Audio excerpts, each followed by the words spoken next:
Welcome to the What Paramedics Want podcast series of Inside EMS, sponsored by Pulsara. Whether replacing radio reports, alerting specialty teams, or managing mass casualty incidents, Pulsara simplifies communication, one tool every day, regardless of the event.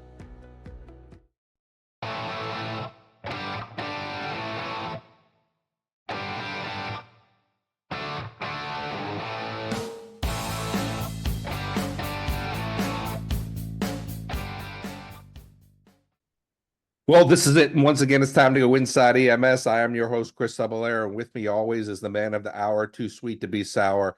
The ladies know I have the power. Kelly Grayson, KG, what's going on? I mean, the introduction is a solo. It's not a duet. So let me get through the introduction before you jump in. All right. Well, I mean, what's it say about us as a couple that I can complete your sentences? I know. I don't want to talk. We're like an old married couple or something. It's been a good week, man. I put 290 pounds in the rearview mirror. The next step is 280. Did 120 laps in the pool today, and I am still paying for that. That's a little bit off your pace. Your world record is 164 laps and over. Yeah, right? Yeah. My PR is 164, but I had about 3 weeks where I can only get in the pool a couple of times. So it's amazing at this age how quickly you lose what you gained if you don't stay at it. So I got to next week is weight training and pool. So I got to think that I could probably watch you do probably about 50 laps before I'd get tired. So, I mean, that's probably. I will tell you, man, I was sucking wind. It's a mental game after about 50 laps. It's like, okay, 10 more laps. It's willpower beyond that point. Yeah. All right. Cool. All right. So today, as we do our show prep and as we do everything that we need to for show, one of the things that I came across was an article that you did over the summer. Actually, it was in June or July of 2024, where you kind of lead people towards the 10 best books or the 10 recommended books that a paramedic should have on their shelf, on their bookshelf. I do have to say that none of these books was a Chris Cebollero book, and I don't know what that's all about, but I didn't like it. But well, it could be 12, 13, and 11, 12, and 13 if you want. Oh, is that what it was? Yeah. Well, it'll probably be 11, 12, 13, and 14. But, this did kind of raise an eyebrow, because one of the things that I did as I was reading the article was I turned to look at my bookshelf to see what I had. Yeah. All the books that you recommend, or the types of books you recommend, are the books that I have on my bookshelf. So I thought it was cool to kind of talk about it, just to kind of match and see who's got what on their bookshelves. But let's go ahead and get to number one, Kelly. And you say your textbook. And yes, you say your textbook. The gather is pick your paramedic reference of choice, right? And there are a lot of great ones out there. I have my favorite, you have your favorite, but and this is something that I think we need to be intimate with. But here's the question I want to ask you. Should we really have a paramedic reference on our bookshelf, or should it be something that's a little bit more robust? Should it be a medical book, or should it be, why are we just going back to the same foundation we've always known? Well, I say keep it on your bookshelf, not for that. Keep the current edition of your textbook on your bookshelf, but it's not so much a reference. It's a benchmark for where you were versus where you are now. If you look back, first of all, when that textbook was printed, the information in it was roughly 5 years old when it hit the printer. And much of that information is outdated by the time you actually take the paramedic class. So you keep it to show you where you were and go back to it frequently. And this is what we learned then. This is what we know now. And remind yourself that the best things you learn are often not in the textbook. So it's kind of a reminder of where you started. Yeah, just kind of ground to give you that foundation. Yep. Number two is somebody that we both have good respect for, Tom Dick's People Care. And, back in the old days before electricity, Tom Dick was everyone's favorite FTO, everyone's favorite trainer. And he did write the book People Care, but why People Care? Because Tom Dick in People Care teaches the art of EMS and the art of caring for people, rather than the textbook covers the science. But the probably the biggest thing you can do for your patients is give them your empathy. And that's a chapter in the textbook, but the rest of it is about the science of performing pre-hospital care. Tom talks about, touching the heart and giving the patient the greatest gift a paramedic can do is, and that's your empathy. I think that a good paramedic is someone who is proficient in their knowledge and their skills and keeps up to date. That's a good paramedic. A great paramedic adds empathy and compassion to that list.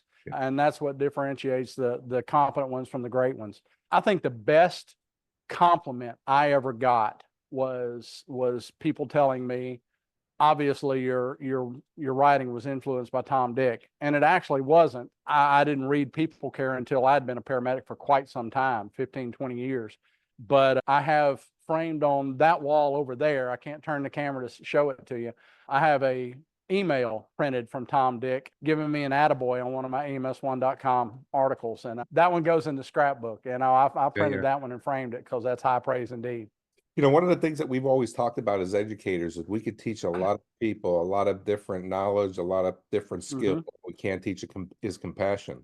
And People Care is really Tom Dick's try of teaching compassion. And it's a good read. I think anybody who has read check it out. Yeah, it's back to that, the central message is that Teddy Roosevelt quote: people don't care how much you know until they know how much you care. And that's what People Care covers. Right. Number 3, any anatomy and physiology textbook that isn't written for EMS. And of course, I've got to throw my hat in the ring for just Gray's Anatomy. It's an expensive book. Oh, yeah. And upwards of $300+, but from stem to stern, it has everything you need in it to talk about anatomy, physiology. It's got great, illustrations. It's got great tables. So if you want an anatomy and physiology book, Gray's Anatomy is the one to get into. But I agree with you, because I think there are things that we have to be able to get into that are important to understand about anatomy. And then we'll talk a little bit about physiology here in a minute. Yeah, what passes for anatomy and physiology in current EMS texts is rudimentary. It's topographical anatomy, a smattering of physiology and pathophysiology. And the current textbooks are better than they used to be, but they still have a long way to go to even match, say, a nursing anatomy textbook. And medical anatomy textbooks, there is no comparison. Bottom line is you have to know fairly in depth how the human body works, and EMS textbooks don't really give you that depth of knowledge. And the more you understand how the machine works, the easier it is to understand how to fix it. Right. Now, I will take umbrage to number 4, because you have... I copped out and gave 2. Yeah, exactly. Well, no, not that, but it could have been very easily that you could have put 2 of Chris Cebollero's books on here. I could have. Yeah, but you picked Paramedic on the Front Lines of Medicine by Peter Canning, another great book. I read it. And Rescuing Providence by Michael Morse. And again, now you get away from the text, and now you go into, the story, right? Yeah. And really kind of say, what do these books give the listeners? If they're going to read these books, what do they get out of them? It's a peek into the life of a paramedic. It's, so many, and these are not fiction novels. These are memoirs, more or less. But so much of non-text EMS writing is look at me, I'm a hero kind of stuff. And I had been an EMT for a couple of years before I read Peter Canning's book, and it struck home. And I had been blogging for quite some time before I started reading Michael Morse. But either one of those, or either one of and Peter has other books, and so does Michael Morse. But Michael is, I refer to him as a Hemingway of EMS, because he is master of the short declarative sentence and very vivid imagery in such his prose is very spare. It's not very wordy, but he paints vivid images with that. And Peter is a polished writer as well. The man was a speech writer for Governor Lowell Weicker before he got into EMS. And it shows he's a polished writer, and he can turn a phrase very well and conjure some, some pretty realistic images of what it's like in EMS. I think they're a good taste of what you're getting into a career in EMS. And, I couldn't put my own books in there, which, you know, that's why I didn't put yours. See, you can Yeah, gripe whatever, about me man. not putting yours in, but I Whatever. didn't put my books in that You list. know what? Because I think mine should come first. But anyway, but number 5 is our friend, colleague. Actually, I did a speaking engagement with this individual a year or so back, and I actually asked him, I was going to commission him to do a drawing of Chris and Kelly on the Inside EMS podcast, but we never got back. That's Steve Barry's I'm Not an Ambulance Driver series. If you want to laugh, this is the series that you want to have. Yeah, you've got to, and if we can't laugh at what we do, we're not going to last very long. And Steve's got a whimsical take on many of these things. It's odd saying this when you read a cartoon book that you can laugh on one page and almost cry on another. But he paints pictures with he paints pictures. What Michael Morse and Peter Canning do with words, Steve Barry does extremely well with his cartoons. And if you haven't read one of these books, you need them in your library. Many years back, I had an episode of chest pain at an EMS conference in New Hampshire, and Steve Barry was there. And Steve's up in my hotel room when they're rushing me out, and as they wheel me out in front of seemingly everybody in the conference, I'm shirtless, strapped to an ambulance stretcher. Steve presses this book into my hand, another copy of one of his books, give me a hug, dap me up, said, good luck. And I was like, this better not wind up in one of your damn books. This is my story. Do not put me in one of your books. I'm milking this for all it's worth. Funny. All right, well, let's go ahead and take a quick break. I mean, it's time to hear from our sponsor. When we come back, we'll do 6 through 10. We'll see everybody on the other side of the break. And now a word from our sponsor. Pulsara scales to meet your dynamic communication needs. From routine patient alerts to managing large-scale emergencies, every responder and clinician connect seamlessly. Familiar yet powerful, Pulsara streamlines your response from routine transfers to regional disasters. It's one tool every day, regardless of the event. Discover more at pulsara.com. Well, here we are. We are back with the 10 books that you need to have on your bookshelf, a la Kelly Grayson. We went through 1 through 5 if you heard the first part of the show. If not, go back and listen to the beginning of the show. Number 6 is a good Freudian slip. Is a good cardiology textbook. And you got some good ones in here, man. Yeah. I mean, the first book I ever bought was the Dubin's reference, Dale Dubin's Rapid Interpretation of EKGs. You also mentioned Basic Arrhythmias from Gail Walraven. Gail does a great job, and I love her book.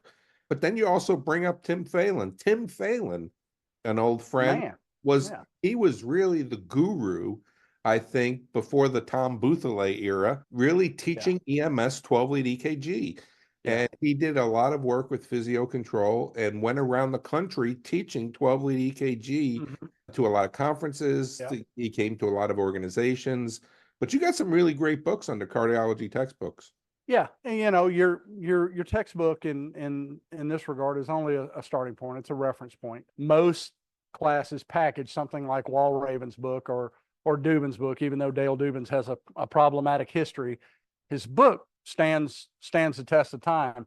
But these newer books I wasn't taught 12-lead EKG in paramedic school. It's something I had to learn on my own, and not something you're going to pick up in a paramedic refresher, not in any depth.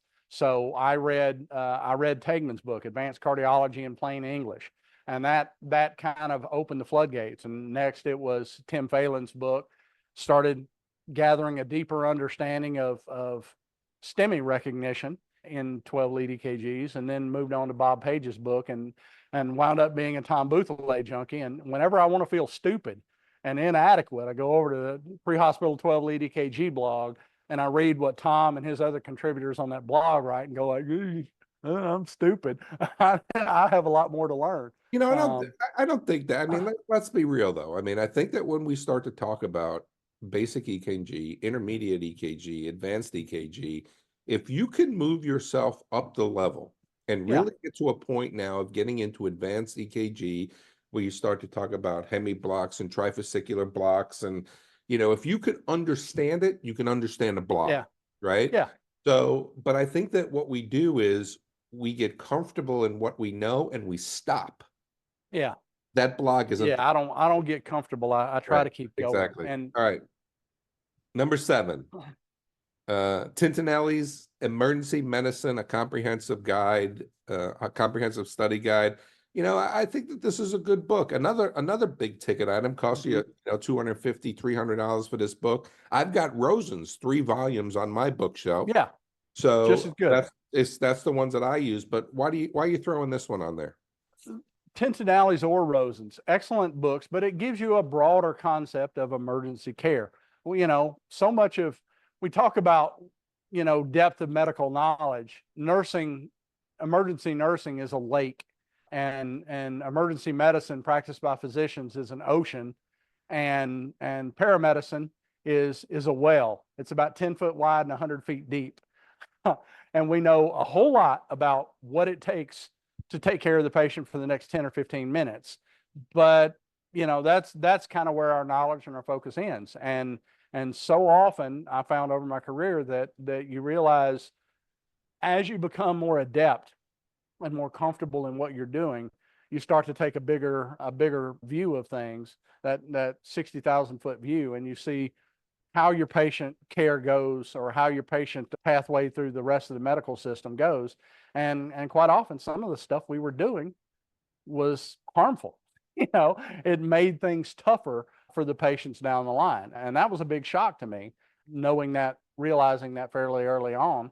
And that's when I got into reading other medical textbooks and going like, okay, well, I can see why nurses and some physicians kind of give us a stink eye or roll their eyes when we come in having done certain things.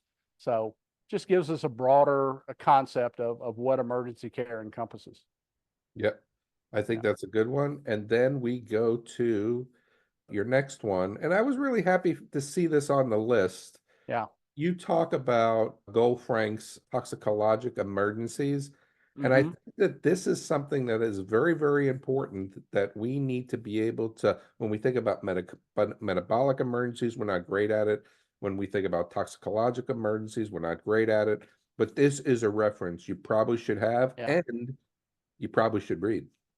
Yeah, because the leading cause of trauma death in the United States is overdose / poisoning, and has been for quite a few years now.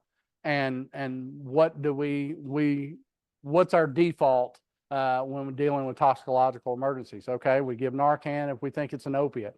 What else? We have our few little drugs we give for cyanide overdoses and organophosphate poisoning. And the rest of the time, your default is call poison control and do whatever they tell you to do.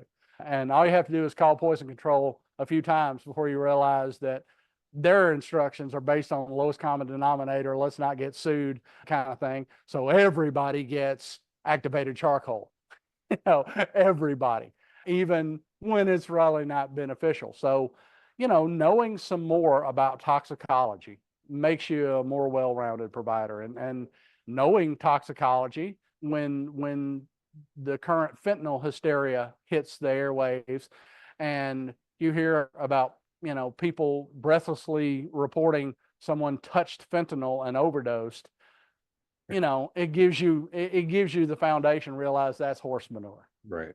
Yeah. All right. And then we won't get into that politics, and then we go to the next one. It is I lost my place, Kelly Grayson. Comprehensive medical dictionary. The comprehensive medical dictionary. And you talk about Tabor's. Tabor's, I think, is the That's gold the one I standard. use. Yeah. Dorland's is another one that I think is a great one. You list them both. I have a Dorland's on my bookshelf. Yeah. But one of the things, did I miss it? One of the things that I thought you had here, maybe I just went past it, or maybe you didn't have it, was a pathophysiology book. No, didn't have let's- that, but let's- a good let's throw- pathophys book. Yeah, let's throw that in there in a minute. Let's add a number, Yeah. maybe a 10A, but comprehensive Yeah. medical dictionary, Tabor's or Dorland's. I like the Dorland's. It's on my bookshelf, but sometimes we're going to come across some words that we don't know. Yeah. And nowadays, though, we have our We have our cell phones. We don't need Dr. Google. Yeah. exactly. We don't need a dictionary anymore. We don't Yeah. need a medical dictionary anymore. But back in the old days, and it still sits there because I Yeah. went through it lots of times. Yeah. It makes no sense not to be able to speak and spell the words of your profession. That's a bugaboo of mine. I cannot stand poor spelling. But back in the day, I remember I ran a complex medical call with a special needs child, and the mother starts throwing out these $25 medical words, you Yeah. know, and she gets 4 or 5 out that she told me the kid had, and I go back with my $25 medical word. I said, I notice your child has polydactyly. You know, I had 6 fingers on each hand, 6 toes on each foot. What other congenital medical defects does he have? And she rattled off another one. Was, okay, you win, lady. You know more of these words than I do. And I do, right? I get back to the station and I looked up. She told me the child was born without a corpus callosum, and that struck me. That had rung a bell somewhere, but it was faint. And I could not remember what it was. So I hid in the bathroom and looked up corpus callosum in the Tabor's Medical Dictionary, and suddenly everything made sense. And then my partner catches me coming out of the bathroom and said, "Hey, man, what was that? What was that thing that kid was born without?" I said, "You mean the corpus callosum?" He said, "Yeah, what is that?" I You said, just "You spit it don't out. know what a corpus callosum is? And that's I the taught that problem. to you in neuroanatomy not 3 weeks ago." Nice. You know? And then finally, a comprehensive drug reference. There's a lot of great physicians Yeah. drug reference. We don't know everything there is to know about drugs, but one of the things that I think it's not just the drug reference that I think is important here, but also I think you need to have a pharmacology book Yeah. that you can understand the pharmacokinetics, the pharmacodynamics. We should know indications, contraindications, dosages when it comes, but we need to know how the drugs work. We need to know how they work with other drugs. And this is really now when you start to get into the mastery of your medicine, right? Mhm. And one of the things that helped me in this area wasn't a drug reference. It was actually Thalen's critical care nursing book, Oh, yeah. Yeah. you know, That's the and one I learned on before there were such a thing as critical care paramedic textbook. exactly. And a lot of times, a lot of the books we went, and that's why I wrote my critical care book with Rosie Adam from the University of Iowa, was because there wasn't really at the time, you know, shock trauma had their Yeah. book, but I was happy to be aligned with the University of Iowa. But when you start to think about a pharmacology book, you know, the pharmacokinetics and the pharmacodynamics is something that you have to really understand of the action of how the drug is going to work. This Yeah. is the pathophysiology for drugs, right? Yeah. I think it's one of those references that we need to have on our bookshelf. Yeah. All too often your textbook, you know, even today, your textbook covers the drugs you're likely to give in pre-hospital care. It's an in-depth dive into your drug box. But what it doesn't cover is prescribed medications all that extensively, and it certainly doesn't cover the myriad medications patients going to get in a hospital beyond your care. And you discover this in a hurry when you become a critical care paramedic and start taking patients out of ICUs with this or that infusion. And a nursing drug handbook is it's an essential reference tool to have. I've got one on my phone, and you know, just to better understand the inner workings and the dynamics of these drugs and how they interact with one another is essential information. Agreed. And I Yeah. do want to throw my book in the ring. Books. You've got No, multiple no, leadership I'm books. not going there. I'm not going there. But I'm they are talking good about books. McCance's pathophysiology book. Oh, So okay. this is one that's in the 9th edition. If you think about Gray's Anatomy, when it comes to anatomy, McCance's pathophysiology book costs you about $100, $150. But this is the book that if you can understand and read cover to cover, you will have an excellent understanding of pathophysiology. But I just wanted to throw that in. But Kelly, you got a lot of great Yeah. books here for us to There's consider. some. And I'd be interested to know what people have on their bookshelf when it comes to the specifics. But let's go ahead and end this show. We'll get up on for the next week. All right. You know, you've heard of our favorite books. I'll add a few more in there. Not necessarily from me, but Perspectives, Volume 1 and Volume 2. If you want to hear some excellent EMS, public safety, and nursing writers who did what Hemingway said is the essence of good writing, sit at the typewriter and bleed. These guys did it great, knocked it out of the park. But Hang on one second. um, Hang on one second, yeah, because I think I want to cut you off because you did yeah, have a hand in this book, and I yeah. do I was plug the it, editor of the anthologies. but I do want to plug this book because what it does is it gives you a different perspective from different people who are dealing with the same patient in their Hmm. respective, Yeah, their studies, right? yeah.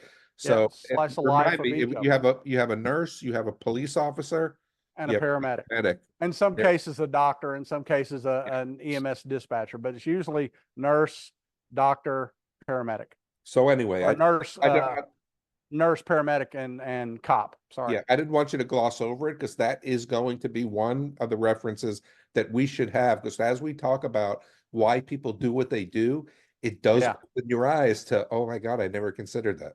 Yeah, you only look at it from your own viewpoint. But those are a couple that didn't make that list because I just didn't want to pimp my stuff. But we'd like to hear what you think is an essential book on any EMT's bookshelf. Hit us with those at the show at ems1.com. And for myself and co-host Chris Cebollero, author of several really good leadership texts, thanks for tuning in to Inside EMS. We're going to catch you guys next week.